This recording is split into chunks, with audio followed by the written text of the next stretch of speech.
What is up, guys, and welcome back to the video. And my voice still isn't 100% because of the events I went to this past weekend, but I'm still gonna give you guys a video, and it's 10 championship reigns that ended due to injuries.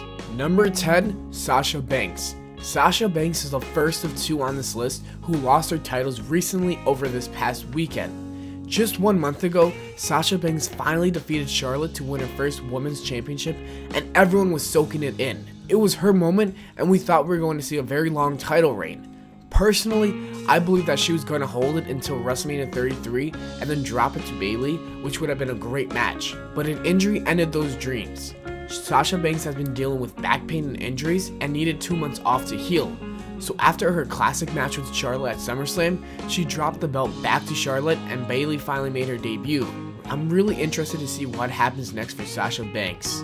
Number 9, Scott Hall.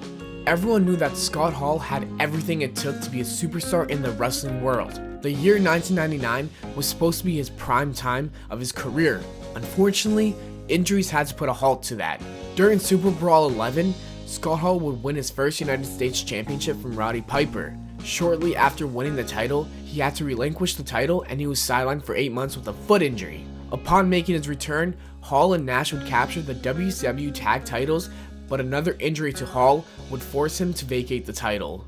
Number 8, Bret Hart. After the shocking events at Survivor Series in 1997, Bret Hart made his way to WCW, where he wanted to be treated with respect rather than just getting screwed over in front of his home crowd. The one issue with WCW was that Bret Hart never seemed like he enjoyed being there or even the product itself. Because of this, moments and matches weren't Bret Hart's best, and we knew it. At Starrcade, Bret Hart was defending his title against Goldberg.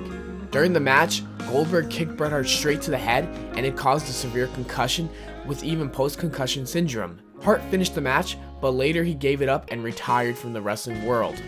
Number 7, Seth Rollins. At WrestleMania 31, Seth Rollins cashed in his Money in the Bank briefcase to become the WWE World Heavyweight Champion. His title reign was not the greatest. Whether it was him winning by a DQ or cheating, the reign was one of the worst in my opinion. Seth Rollins would hold onto the title until November of 2015 before he had tore his ACL, MCL, and meniscus in a live event match with Kane. He was out of action for 6 months, which is one hell of a recovery for tearing 3 ligaments in the knee. Since then, Rollins made a comeback at Extreme Rules and even won the WWE Championship once again at Money in the Bank earlier this year. Of course, it only lasted 2 minutes, but he is favored to win the Fatal 4-Way Universal title match next week. Number 6, John Cena. John Cena has been a 15-time world champion in the WWE.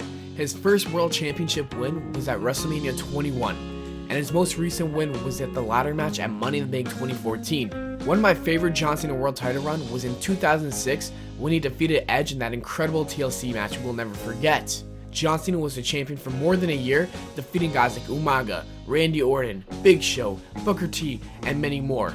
John Cena was on fire, and it seemed as if nothing would take out that fire, but he had to give up the title due to an injury. In a match in October 2007, Cena was wrestling Mr. Kennedy, and he tore his pectoral muscle, which would keep him out of action for the rest of that year.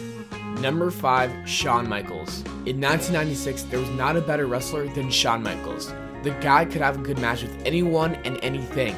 When he had his amazing matches with Bret Hart, they were special and instant classics we would not forget. At WrestleMania 12, Shawn Michaels would defeat Bret Hart to become the WWE Champion. It was an Iron Man match, and it goes down as one of the best matches of all time. The plan was for him to face Bret Hart in a rematch for the title at the next year's WrestleMania, with the results being different and Bret Hart winning. Before they could get to WrestleMania 13, Michaels claimed he needed surgery and he had lost his smile, so he vacated the title.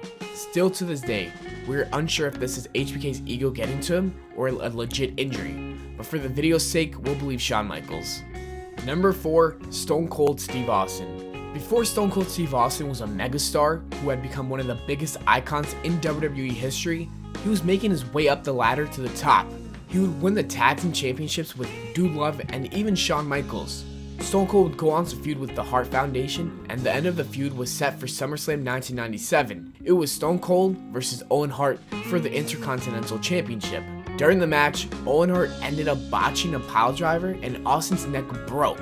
Austin powered through it and went for a roll-up and won the match and became the IC champion. Right after his first Intercontinental title win, he was forced to give up that title and the tag titles because of this injury, and he needed surgery.